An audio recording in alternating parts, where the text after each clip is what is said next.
Story number 1, Lighthouse 4.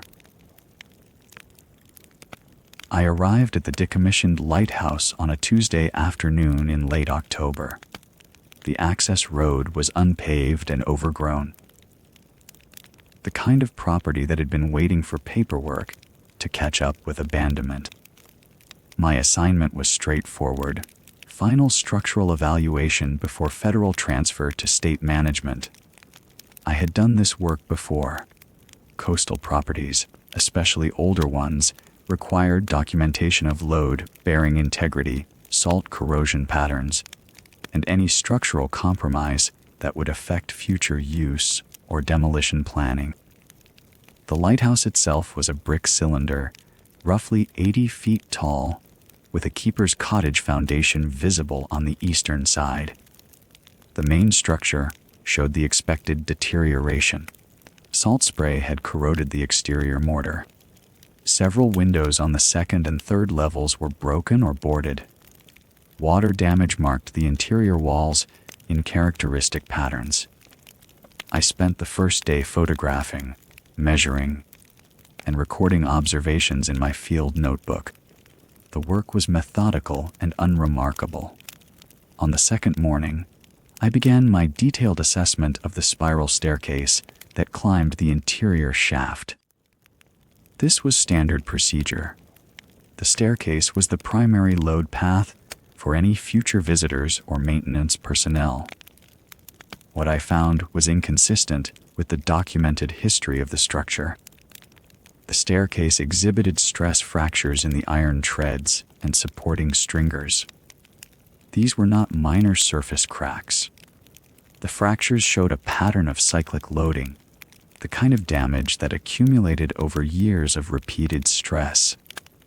According to my records, the lighthouse had been decommissioned in 1986. The keeper's cottage had been removed in 1992. The structure had been sealed and left unmaintained since that time. There should have been no loading on the staircase for nearly 4 decades. I was on the second floor landing, photographing the fracture pattern on the outer stringer, when I heard footsteps ascending from below. The sound was distinct and unhurried, boot soles on iron treads. A steady rhythm, one step after another, climbing toward my position. I paused and listened. The footsteps continued upward, passing through the first floor landing, approaching the second floor where I stood. I called out. No response. The footsteps did not pause or change pace. I descended the staircase quickly, expecting to encounter whoever was climbing. The staircase was empty. The first floor landing was empty.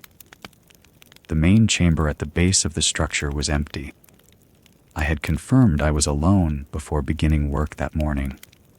The access road showed no vehicle tracks beyond my own truck from the previous day. I climbed the stairs again, more carefully this time, checking each landing. The staircase remained empty. When I reached the second floor landing where I had been working, I noticed something I had not observed before. Boot prints in the dust. Fresh ones. The prints began at the first floor landing and ascended the stairs, passing the second floor landing and continuing upward toward the third floor. The prints were distinct enough that I could see the tread pattern clearly. They stopped at the third floor landing, in front of a door marked on my architectural plans as removed in 1998. The door was present. It was painted over multiple times, the layers of paint suggesting it had been sealed for decades. The frame was intact. The lock mechanism was functional. I did not have keys for this door. My assignment did not include accessing sealed chambers. My radio, which had maintained clear contact with my supervisor the previous day, produced only static when I attempted to call. I waited on the third floor landing for approximately 20 minutes, attempting the radio at regular intervals. The static continued. No response came. I used my pry bar to force the door. The lock gave way with minimal resistance. The hinges were stiff but functional. The room beyond was small, roughly 12 feet by 10 feet, with a single window facing inland. The walls were bare brick. There was a wooden chair positioned in the center of the room, facing the far wall. On the floor, arranged in a precise circle, were 7 watches. All identical. All stopped at 4:16. Against the far wall on a narrow shelf was a logbook. I opened the logbook and read. The entries spanned from 2011 to 2019. Different handwriting on each page. Each entry described a structural assessment of the lighthouse. Each entry noted the spiral staircase fractures. Each entry documented hearing footsteps on the stairs while alone in the structure. Each entry ended with a note about the sealed door on the 3rd floor. The final entry, dated in 2019, was incomplete. The last sentence read, "I am going to open the door now, and I will document what I find, and I will." The sentence ended mid-word. I did not photograph the room. I did not touch the watches. I took the logbook and descended the staircase. I sealed the door using construction adhesive from my truck, applying it liberally around the frame and lock mechanism. I completed my field report that evening, recommending immediate demolition based on foundation instability and structural compromise inconsistent with safe access protocols. My supervisor approved the demolition recommendation without requesting clarification or additional documentation. The structure was demolished within 6 weeks. I watched the demolition photographs, the brick cylinder collapsing inward, the interior shaft exposed and empty, no sealed room visible in any of the images. I was reassigned to inland projects for the remainder of my contract term. A federal representative arrived at my hotel the evening I submitted my final report. He did not provide identification. He carried a folder containing documentation confirming that my assessment had been limited to exterior evaluation only, due to interior access concerns. I signed the documentation. He took the logbook. The incident was closed and filed. My name was removed from the project record. The lighthouse no longer appears in the federal property database. I continue my work on inland infrastructure. The assignment is complete. Story number 2, Final Occupant. I arrived at Hillcrest Psychiatric Hospital at 9:30 in the evening. The assignment was straightforward. Verify completion of a patient transfer that had been logged 3 days prior but never confirmed through proper channels. These gaps happen. Paperwork gets misfiled. Intake coordinators work double shifts and make mistakes. My job was to walk through the facility, check the records against the physical presence of the patient, and close the file. The intake coordinator was a woman named Brennan. She had been working there for 8 years according to her badge. She pulled the transfer documents from a gray filing cabinet without hesitation and handed them to me. The paperwork was complete. Signatures in the right places. The patient had arrived on a Tuesday afternoon and been placed in observation room 4 for the standard 72-hour assessment period. Everything was in order on paper. Brennan walked me down the corridor toward the secure wing. The fluorescent lights hummed overhead. The walls were painted a pale green that I had seen in 3 other facilities upstate. The linoleum was clean. We passed rooms 1, 2, and 3. The observation windows showed the expected contents: empty beds, equipment, the standard setup. When we reached room 4, I looked through the window and saw only darkness. I asked Brennan about it. She said the overhead light had been on that morning. She was certain. The patient had been compliant and nonverbal since arrival, she said. No incidents. No concerns. She unlocked the door. The room was empty. The bed was still made. There were no personal effects on the nightstand, no clothing in the corner, no indication that anyone had occupied the space. The light switch was in the on position. I flipped it. The fixture overhead remained dark.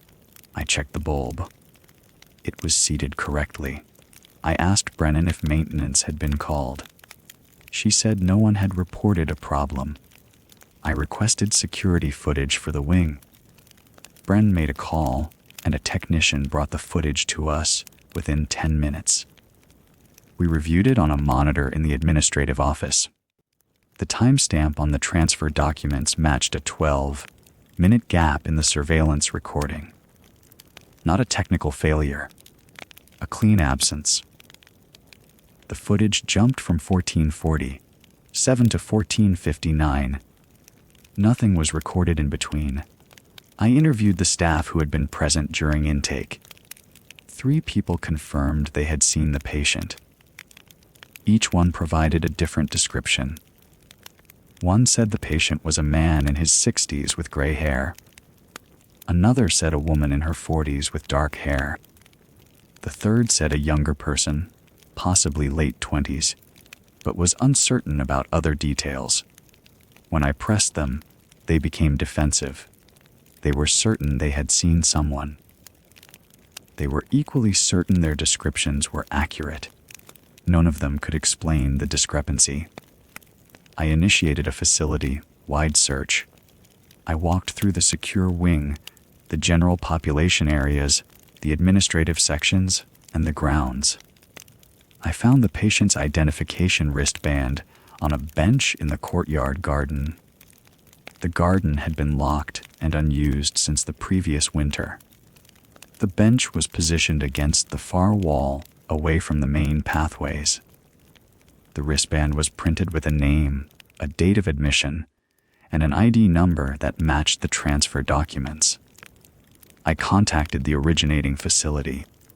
A supervisor there confirmed they had no record of authorizing any patient movement on the date in question. They had no patient matching the name on the transfer documents. They had no patient matching the ID number.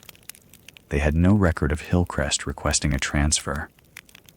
The supervisor was direct and professional. There was no confusion on their end.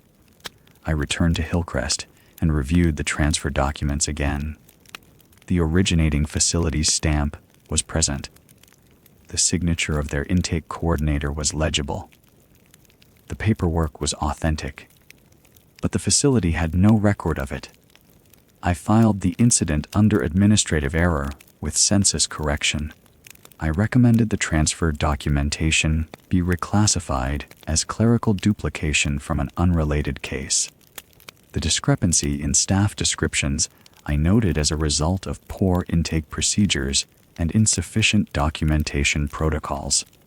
The missing surveillance footage I attributed to a technical malfunction that would require IT review.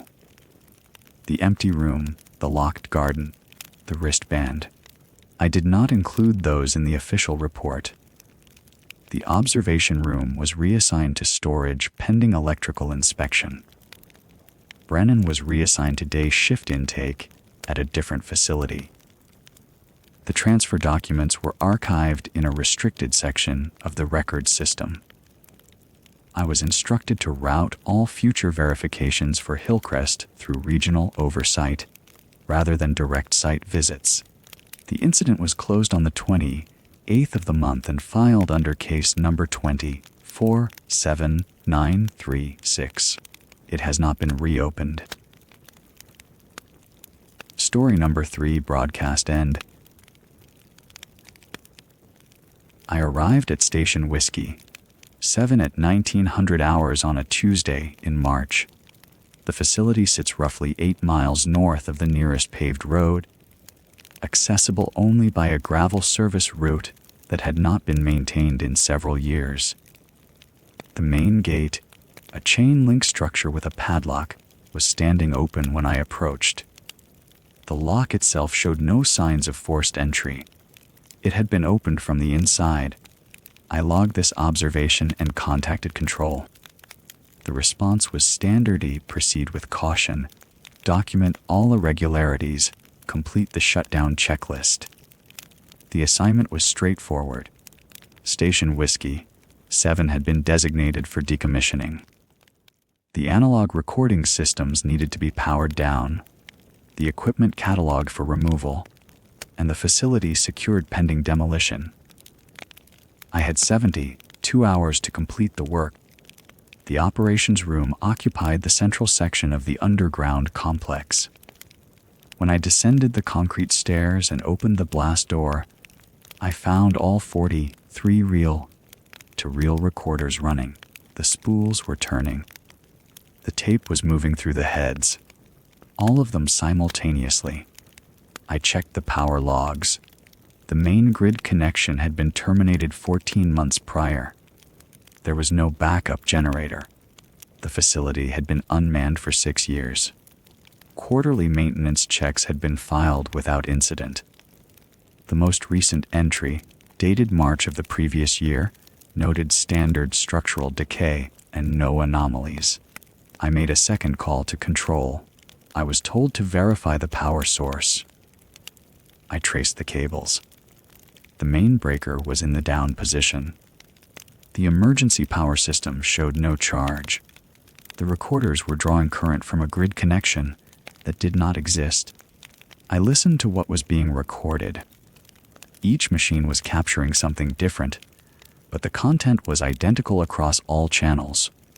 Human voices, multiple languages, reading sequences of numbers. The sequences repeated. The patterns were identical. The voices had no inflection. They simply read the numbers, paused, and began again. I began the shutdown procedure. I moved to the primary control panel and initiated the power down sequence. The overhead lights went dark. The emergency lighting activated automatically. This was not a function supported by the facility's original electrical system. I verified this in the maintenance records. The emergency system had been installed in 1968 and had not been updated. It did not have autonomous activation capability. All interior doors locked. The magnetic locks engaged with an audible click. I was in the operations room.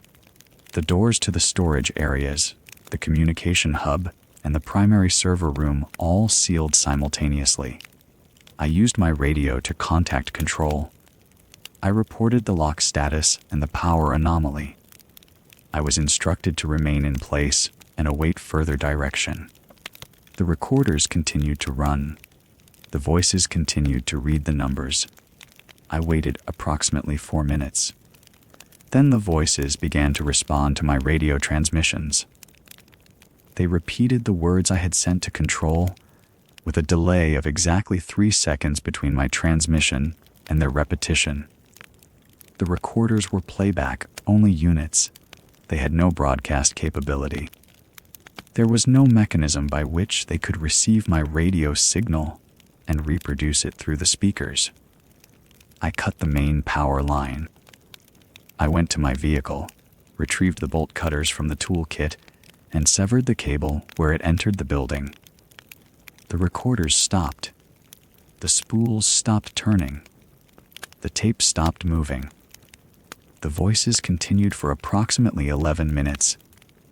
They came from the unpowered speakers in the operations room. They continued to read the number sequences. Then they stopped. I waited in the operations room for 1 hour. Nothing else occurred. The doors remained locked. The emergency lighting remained active. I contacted control and requested authorization for immediate site withdrawal. The authorization came through at 200 hours. I left the facility. I did not attempt to unlock the doors. I did not attempt to restore power. I drove down the service road and returned to the regional office by midnight.